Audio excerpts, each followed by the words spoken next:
tidak boleh menjadikan muridnya terbebani dengan pelajaran. Maka tidak lain itu akan hanya menyiksa dirinya dan menyiksa tunggal. Iblis menurunkan bala tentaranya berupa setan-setan untuk mengganggu kita.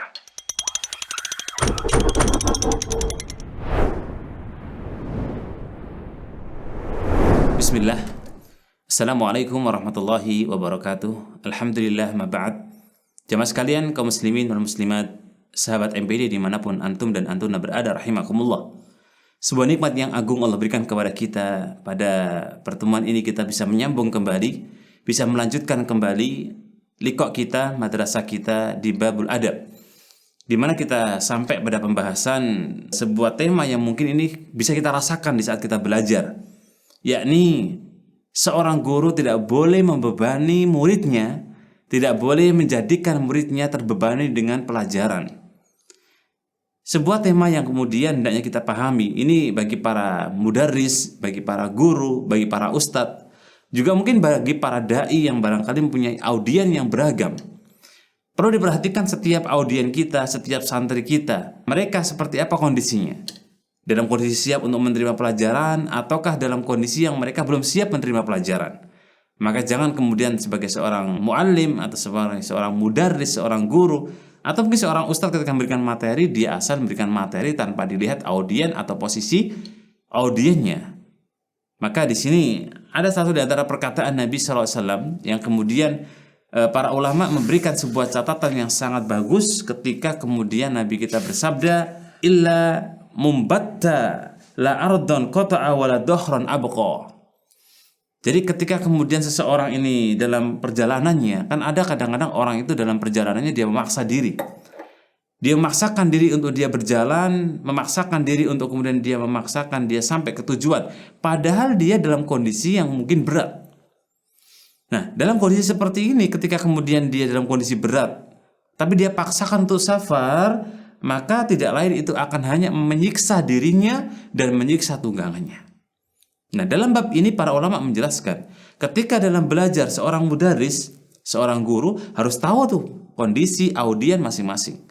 Ketika audien atau jamaahnya sedang memang lagi capek, atau mungkin lagi kurang semangat, atau mungkin lagi kurang fit misalnya begitu, kita tahu ya, kelihatan dari raut wajahnya.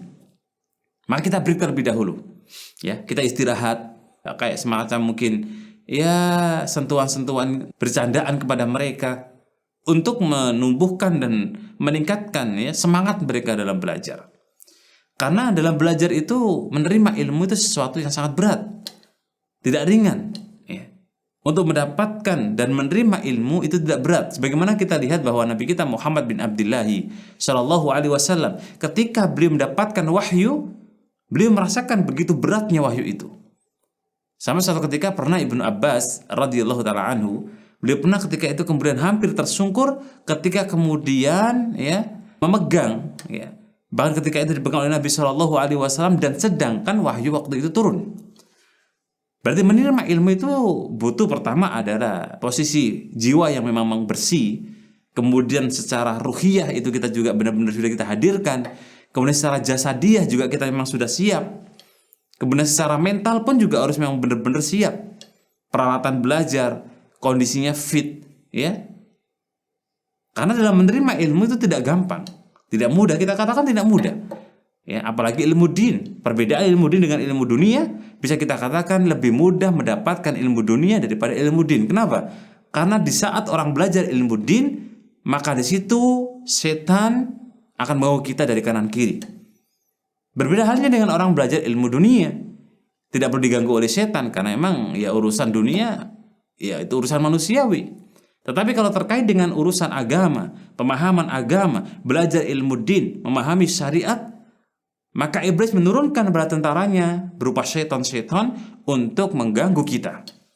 Ya, oleh karenanya jamaah sekalian, kaum muslimin wal muslimat rahimakumullah. Sehingga kita jumpai di halaqah ilmu, di majelis-majelis gitu, di ta'lim.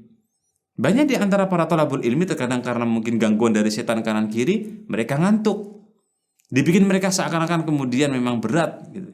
Maka dari sini bagaimana seorang mudarris, seorang guru seorang ustadz, dia tahu audiennya seperti itu, maka diberikan mungkin semangat atau mungkin break terlebih dahulu, dan itu bagian daripada adab. Jangan sampai seorang mudarris, seorang guru memberikan materi-materi yang itu kemudian audiennya, santrinya pertama dalam kondisi belum siap, kondisi yang kemudian memang kurang fit ataupun yang lain. Ya, dan ini bagian daripada adab di saat kita mentransfer ilmu kepada audien, kepada santri, kepada murid-murid kita. Semoga bermanfaat. Aku qouli hada. Assalamualaikum warahmatullahi taala wabarakatuh.